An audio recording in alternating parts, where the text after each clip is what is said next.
Oh my gosh, this is crazy. We're going into a death trap. They are the words that will haunt Lauren Agee's family for the rest of their lives. If there was anybody who deserved to still be here, it's her. The beautiful 21-year-old and 3 of her friends canoeing in the dark toward a remote Tennessee campsite, 90 feet straight up. It's a cliff on both sides.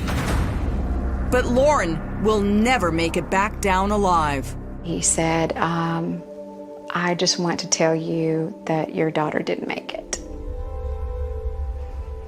She's dead. Do you want to go? Lauren Agee was the one every girl wanted to know and every boy wanted to date. Brains, beauty, and a personality you couldn't help but notice. She was a ball of fire. Tell me a little bit about her growing up. Well, Lauren was a very, very outgoing child. She had all the first place ribbons. She was, just really, really good, as far as sports and dance. It sounds like she was so full of life. Oh yeah, definitely. Allison Bivens says her sister Lauren's passion was dancing. She even appeared in a music video. We've got tons of home videos of her standing in front of a television, dancing to music videos, dancing to music in the car, singing in the car. The raven-haired beauty was in her second year of college studying criminal science. She had even met the guy she called the one. Everything in her life was great. She was living here at home with us. She had a boyfriend. She was so happy. And then she died. And how she died is why we're sitting here. Right. Her mom, Sherry, says the nightmare started with a simple request. Lauren came down that day and said, Mom, there's this thing called Wakefest I want to go to. And I said, honey, what is Wakefest? Wakefest, a wet and wild 3-day party on Center Hill Lake, 2 hours outside of Nashville. Hundreds of fans cheer on pro wakeboarders during the day and party all night. And then camp out on houseboats and cabins around the local marina. So I said, who are you going with? And she said, well, Mom, I'm going with Hannah Palmer. What concerned you? Well, Hannah was a friend that she was only here or around Lauren in between boyfriends. So when Hannah wasn't busy and needed somebody to hang out with, she would call Lauren. And so that being said, I said, Lauren, okay, you're going with Hannah, where are you staying? And she said, well, we're gonna stay in a cabin. But things changed after she got there. A change that would also forever change Sherry's life. As a mom, I just really had this really bad feeling. And then she started to walk away and I went, no, one more hug. And she came over and I just squeezed her really tight. And I said, Lauren, be careful. Lauren and Hannah were primed and ready to party, documenting their car trip on social media, writing, can't wait for Wakefest. Do you want to go? Wakefest lived up to the hype, and Lauren lived up to her reputation of being the life of the party. We were drinking together. She was telling people I was her sister, her twin. Cassie Franks went to high school with Lauren. They bumped into each other on the docks. But Lauren definitely was, alcohol was in her system, you could tell. She was having a good time. Soon, Lauren and Hannah hook up with 2 more friends, Hannah's new boyfriend, Aaron Lilly, and one of his buddies, Christopher Stout. Who were these people your sister was with? I did not know them. You don't say they were friends then. From my understanding, Chris was a stranger to my sister and Hannah. Christopher and Aaron were known thrill seekers, spending the day wakeboarding on the lake. But Sherry was shocked to find out her daughter tried something far more dangerous, cliff jumping. There's a bunch of cliffs there and the kids were just jumping into the water. The cliffs at Center Hill Lake are terrifyingly steep, and the water below is filled with hidden rocks. If you throw yourself off of it, you can miss the rocks and you can land in the water. But Lauren's jump doesn't go as planned. The kid said that she hit the back of her head and maybe she was knocked out for a few seconds or maybe it was a concussion. Despite the scare, Cassie says Lauren seemed fine later that night. That's her waving at the camera inside a bar in the marina. Hannah, Aaron, Lauren, and Christopher hang out at the bar most of the night. That's Aaron getting into it with his ex-girlfriend, Cassie. And Cassie says Lauren also made it crystal clear she was not romantically interested in Christopher Stout that night. I feel like she was just having to put up with him. She was Hannah's wingman. Around 2 o'clock in the morning, the four head out. It's bedtime. But instead of sleeping on one of the houseboats or in a cabin, Lauren learns there are new sleeping accommodations. It's up on a narrow cliff filled with danger.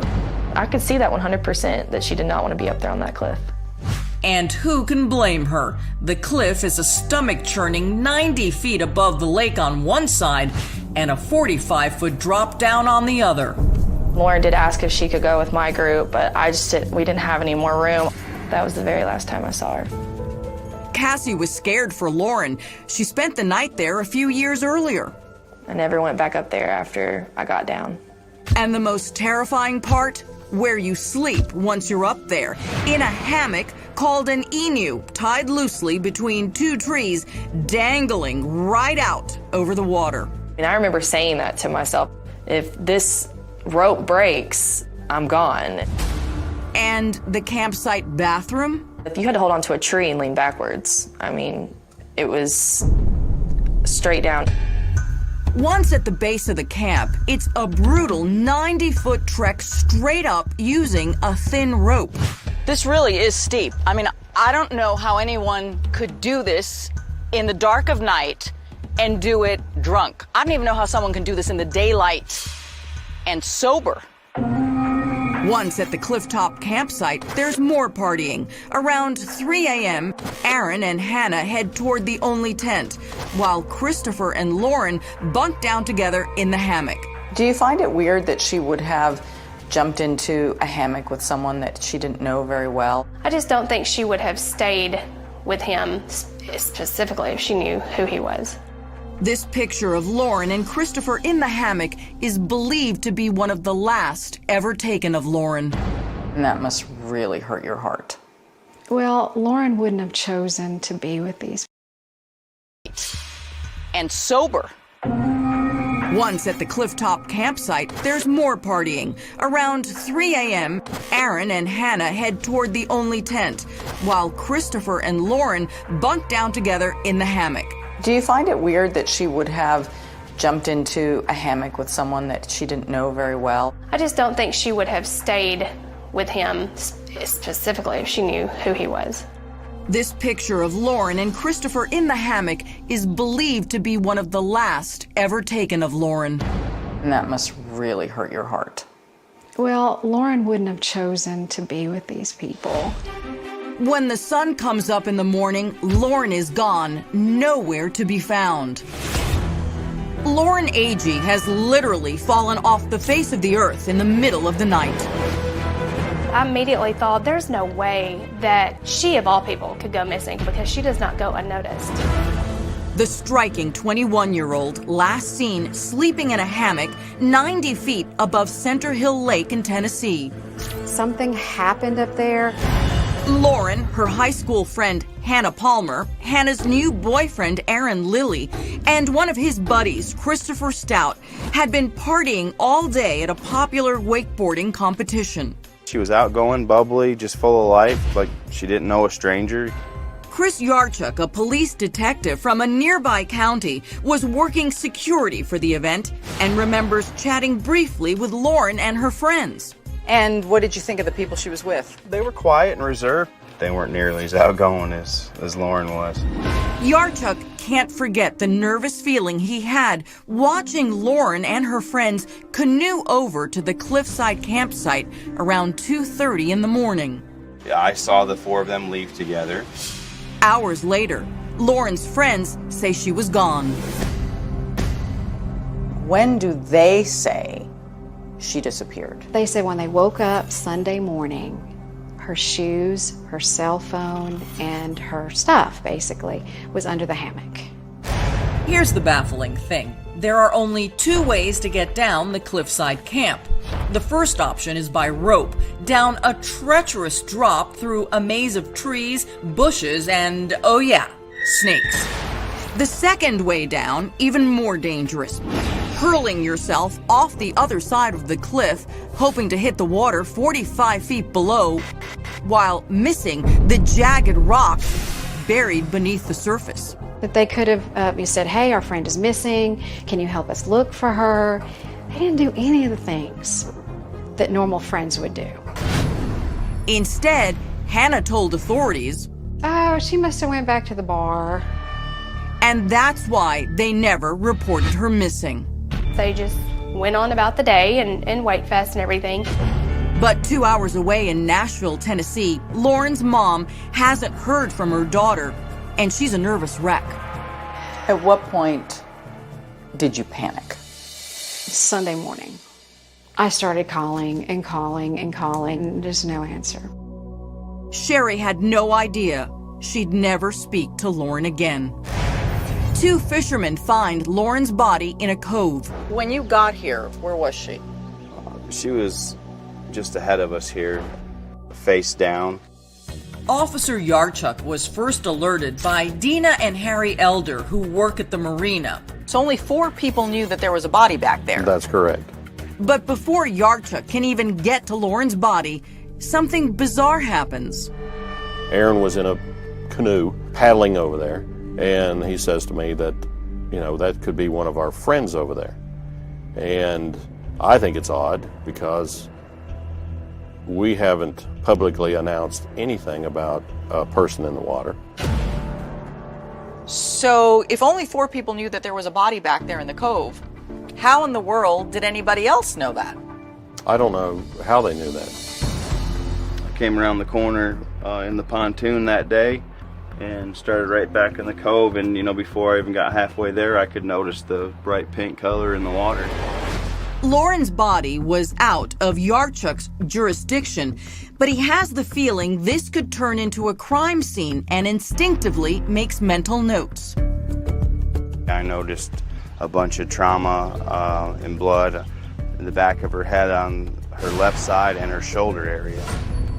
Is that the kind of injury that you get if you fall and land backwards and hit your head on a rock, or is that someone slamming your head on the back of a rock? Depending on how you fall, it could go either way. Officer Yarchuk also notices what he believes to be a bite mark on her chest. I suggested that they do a rape kit on her. So all we could think of was that somebody's life was getting ready to change. And the mom was probably at home cooking supper, waiting for the family to get together. And we knew that wasn't going to happen. Sherry Smith is that mom. Nearly 12 hours after her daughter went missing, Sherry gets the devastating news from a DeKalb County Sheriff's deputy. He said, I just want to tell you that your daughter didn't make it. She's dead.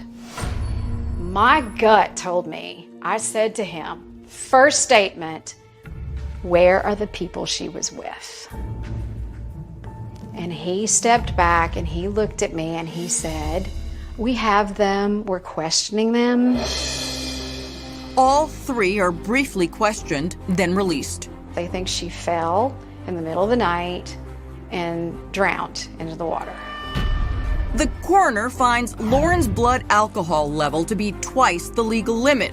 No rape test is conducted, and her body's never swabbed for DNA. With that, the sheriff closes the investigation. And they've ruled it what? Actually, the incident report says drowning. Did you believe that was possible? You believe law enforcement. You do. But my gut feeling was telling me different. Lauren's story may have ended here, but there was also something eating at Officer Yarchuk's gut. That somber vision of Lauren floating in the water. Do you think she drowned? How do you think she died? I know she didn't drown. People that drown sink. That's right, floating. And the autopsy shows there was no water in Lauren's lungs. There was also something else Officer Yarchuk couldn't get out of his head. An autopsy photo. There's an imprint on the stomach. It's that odd 45-degree triangle right there.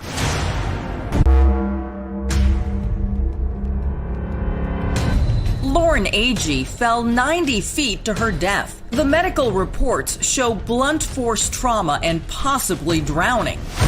It's ruled a tragic accident. Case closed, according to the DeKalb County Sheriff's Department. 2 words. It said she's dead. But Lauren's family is having a hard time believing it. But she didn't have any water in her lungs. No. So that right there is a major question. Sherry Smith's suspicions aren't just based on science. She says it's something much stronger. Mother's intuition. I didn't like the people that she, rode there with. Sherry claims Hannah Palmer, Aaron Lilly, and Christopher Stout didn't grieve, mourn, or shed a tear for her daughter. In fact, they reportedly stayed at the lake and continued to party. Chris Stout put on his Instagram the day after Lauren's death, best weekend ever. Who does that? And days later, when Sherry buried her daughter, no one came to the funeral. What do you mean? Well, Hannah, her parents, Chris, Aaron, none of them came to the visitation or funeral. All the people who Were last there. saw her alive. Right. Yeah, what a stab in the heart. Sherry was beginning to wonder if there was something these three were hiding. As a mom, I just really had this really bad feeling. Dina and Harry Elder, who work at the marina across from where Lauren's body was found, were feeling the exact same thing. What stands out? To me, that day was the behavior of the individuals. Their whole concern was about going home. And what Harry and Dina found most disturbing, their stories kept changing. How many versions of what Lauren supposedly did you hear? Well, I heard that, she had a fight with her boyfriend. She wasn't up there till all of a sudden she was up there. I think she got on a boat with a man. That was another bizarre comment. And I went, no. But what really raised a red flag happened right up on that cliff from where Lauren supposedly fell to her death. You spot a fire that night? Do you have any idea who was burning what? All I know is that, when they released the boys, they went back over to retrieve their stuff, and then that's when they spotted the fire. So if you put 2 and 2 together, is it possible that maybe somebody was burning something they didn't want someone to find? But remember, they were camping out. It could have been a campfire. Hannah, Aaron, and Christopher may have been behaving badly, but the DeKalb County investigators maintain the three had nothing to do with Lauren's death, saying it was simply a tragic accident. But Chris Yarchuk, a former police detective who was working security that night, completely disagrees with his brothers in blue. What do you believe is the most suspicious thing about where Lauren's body was found? How it got there. Officer Yarchuk is so convinced the three know more than they're saying, he took it upon himself to record audio as he interviewed them shortly after Lauren's death.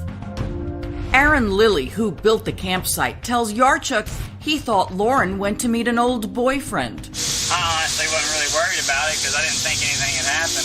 I didn't think anything would happen. Christopher Stout, the guy Lauren was sharing that hammock with, gave Yarchuk this theory. You think she went back after y'all went to the cliff? I honestly don't know. My honest opinion is she got up to go to the bathroom and slipped. And then it's Hannah's turn. Remember earlier she told Deanna and Harry she saw Lauren leave with a man on a boat. Just listen to what she tells Yarchuk. I know she probably went to pee, but she didn't have her shoes, she didn't have her keys, wallet, phone, and she would not leave without that stuff. We took Officer Yarchuk back to that cliffside campground to prove or disprove that bathroom theory. By Hannah's account, there was an area for peeing that they used, which was by the tent. And he says there's no way Lauren could have slipped and ended up in the water. For someone to fall from this area, to fall down through all these trees, off a ledge to a flat area, off a ledge again to another flat area, it's just not possible. The bathroom theory didn't pass, but what Officer Yarchuk couldn't get out of his head was that strange triangle imprint on Lauren's abdomen, and then it hit him. It was an imprint of the tip of a canoe. You think the canoe made that mark? Their canoe? I mean, looking at pictures, that's the only thing that was in their use that would make that mark. Yarchuk believes Lauren was already dead when she was placed face down on the canoe. We've darkened the triangle on her abdomen. Yarchuk believes that's an indentation made by the bow of the canoe. With the imprint on her stomach, it looks like her arms and shoulders and head were put into the canoe. It looks like maybe her feet were dragging. Officer Yarchuk was not part of the sheriff's department which investigated Lauren's death, so he couldn't reopen the case. He did, however, reach out to Sherry and advised her to take a closer look at the last 3 people to see Lauren alive. And she did. So the guy in that hammock was bad news. Yes.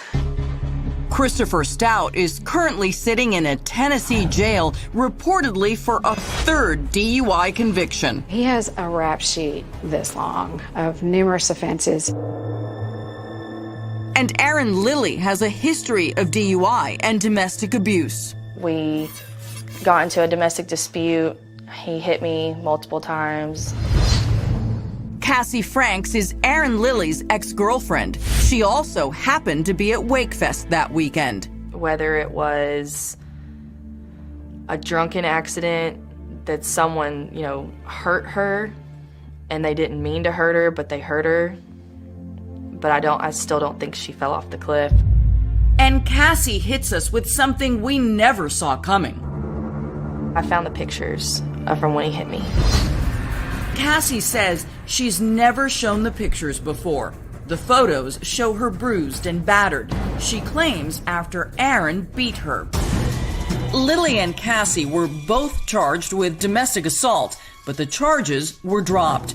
So why is she showing them to us now? The reason I didn't in the beginning is because I thought to myself, what does what I went through have anything to do with Lauren's death? Maybe it does. Cassie offered the pictures to the DeKalb County Sheriff's Office. She says they declined to look at them, maintaining there was no foul play involved and Lauren fell to her death accidentally. But could a real dummy prove them wrong? Tragedy on the cliff of death. I'm not going to stop until we have the truth of what happened to Lauren. Lauren Agee's distraught family still struggling for the truth about how she died. I definitely don't think that we have heard the 100% truth of what happened. There are far too many questions and concerns. The 21-year-old went to the all-weekend party called Wakefest in Tennessee and never returned home. The official report says Lauren died of blunt force trauma from falling off a steep cliff into the lake and possibly drowned. But her mother, Sherry, thinks otherwise. How do you drown without water in your lungs? That is kind of fishy, isn't it? It doesn't make sense to me. Theoretically, you can drown without water in the lungs. It's called dry drowning. Getting nowhere with the sheriff, Lauren's family hired private investigator Sheila Wysocki to conduct her own inquiry. And she says what she discovered could blow this closed case wide open. The authorities say that Lauren's death was an accidental drowning. What do you say? I do not believe it was an accidental drowning. I believe that there was foul play and Lauren was placed where she was found. I think Lauren was dead before she was placed in the water. Why do you say that? Because of her injuries. When you look at the cliff and you're there are two possibilities. She fell off one side, which is a 90-foot drop, or she went off the other side, and there is no way her injuries added up to what's on her body. So if she was without her shoes, the bottom of her feet would be torn up like meat. There's just one little injury on there. The bruising in her back does show that she fell, but it doesn't show that she fell off the cliff. She probably fell off a ledge to another ledge. So to test that theory, Sheila performed what she calls an unscientific yet dramatic test. Chris Yarchuk did a similar test for our Fox affiliate in Nashville, tossing a dummy the size of Lauren off the cliff from several spots surrounding the campsite. You can't get to the water. Reporter Dennis Ferrier was there to witness every attempt. Carl Lewis couldn't get to the water. The best long jumper in the world could not make it to the water. You would be tied up in trees and rocks. Between Yarchuk and Sheila, they tried the dummy test close to 50 times with the same results. We dropped it and we took it to different areas to see if it could hit the bottom of the cliff. And what did you find out? It couldn't. It didn't. It never did. When you fall, you have arms and legs. You don't roll like a ball. So there are arms flailing, legs flailing. There's no way she would have hit the water. There's no way she did hit the water. Then Sheila says she used a milk jug to track the currents in the lake. What we know from witnesses and science, that the currents were going the opposite direction that day. So she wouldn't have ended up in that cove. The currents were going the wrong way. If they were going the opposite way, then would she have ended up somewhere else then? She would have ended up by the marina. To demonstrate her theory, Sheila took me out on a pontoon boat. This is where they were camping.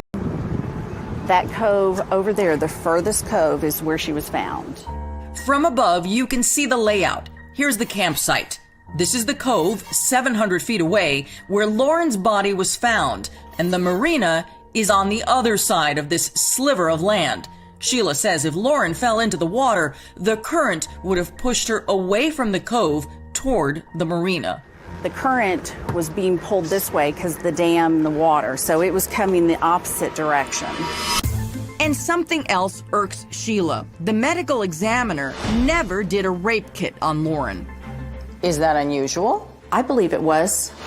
The sheriff said she had a tampon in, so she couldn't be sexually assaulted, which infuriates me. Why does it infuriate you? You can be raped with a tampon in. And remember that mysterious triangle mark on Lauren's chest and stomach? Some say it looks like an indentation from the bow of a canoe. After going through Lauren's case file, we had some questions for the sheriff's department, but they declined our request for an interview. Instead, the sheriff issued this statement. The Tennessee Wildlife Resource Agency assisted the sheriff's department detectives in loading the body onto a TWRA boat to transport the body back to the boat ramp. Our investigation determined this mark is an identical match to the TWRA boat storage locker lid where the body was placed face down during transport to the boat ramp. Now, the sheriff said that that imprint on the stomach was from the rescue boat that was used to recover her body. You see a boat with a cooler, you see a boat with a trap door. It's a box, which is square, 90-degree corners. This was a 45-degree. Angles, steep drops, a body face down. For the family, nothing seems to add up.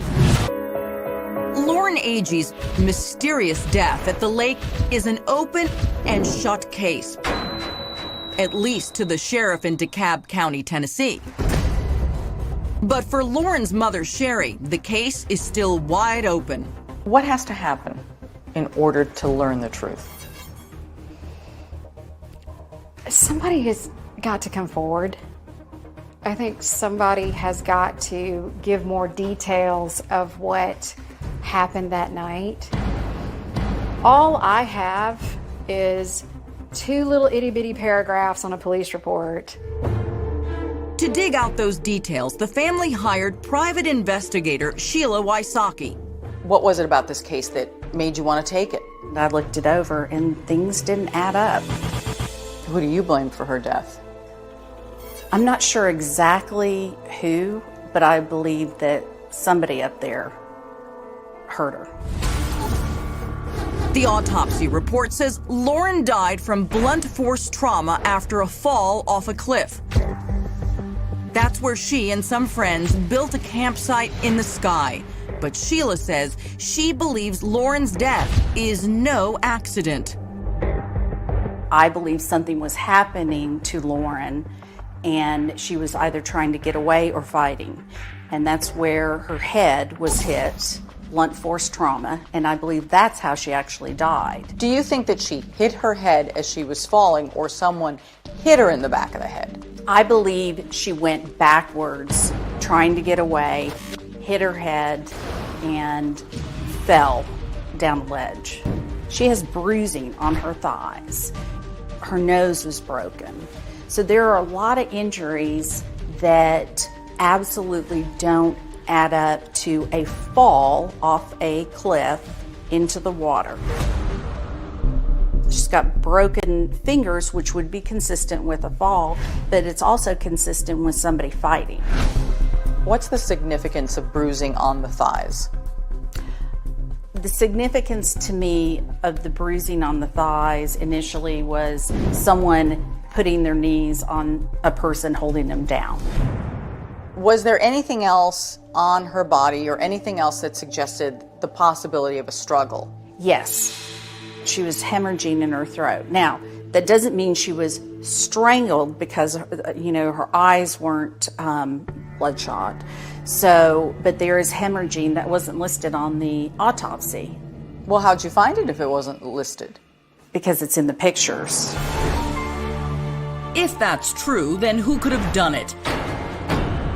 There were several hundred people on the lake for Wakefest, but there are only 3 believed to be the last people to see Lauren alive. Her friend, Hannah Palmer, Hannah's new boyfriend, Aaron Lilly, and Chris Stout. Is it possible that this happened in daylight?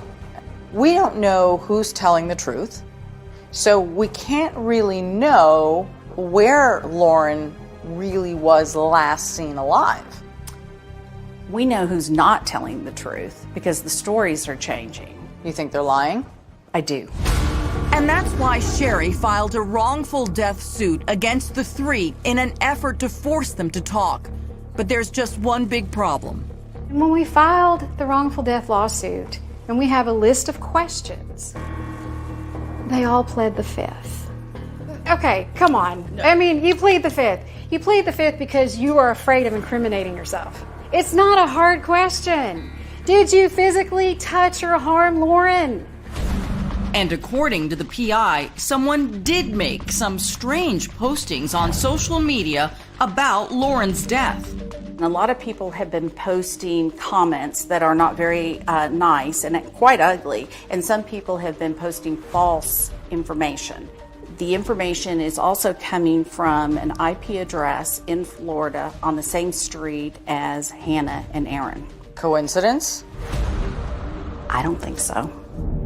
Crime Watch Daily went to Florida for answers. So, what can you tell me about what happened? We tracked down Aaron and Hannah to their house in South Florida, where they moved 1 month after Lauren died, and they called the cops on us. Aaron, Hannah, is there anything that you want to say to Lauren's mom? Can you tell us anything? You were the last people to see Lauren alive. Aaron, Hannah, and Chris have never been considered suspects or charged in connection with Lauren's death, and a judge dropped Hannah from Sherry's lawsuit.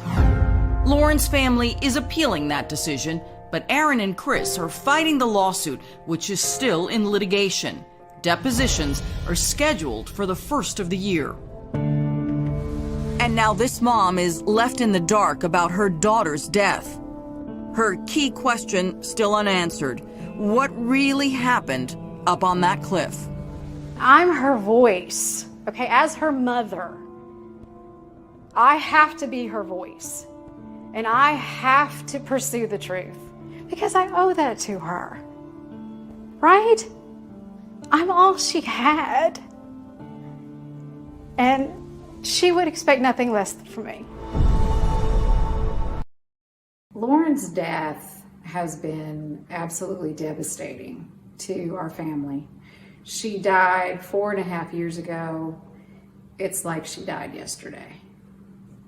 We spent those 4.5 years researching, trying to talk to people, trying to find out what happened to her. We even filed the wrongful death lawsuit to try to get information so we could find out what happened to Lauren. We are at a point right now that we have decided that to pursue the lawsuit in DeKalb County would be a moot point. We're not going to get anywhere in that county at all. So we have decided to drop the lawsuit.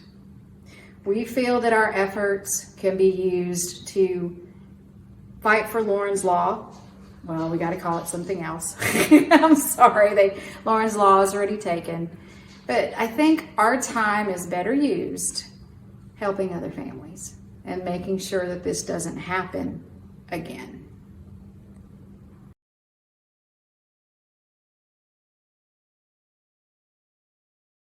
Hey y'all, Sunshine 1979. That is the story of Lauren Agee. She is part of our What the Hell's Going On in Tennessee series. As you see, there is corruption, there is no justice. The ME rules a drowning in a case where there's blunt force trauma, not consistent stories. Guys, help me be a voice. These faces on this billboard, they have families that have no justice. Let's hold Tennessee accountable. Let's hold this ME accountable. As always, guys, thanks for watching. Subscribe, like, and share. Be a voice. Join the army for the voices. And remember, it takes a village to raise a child.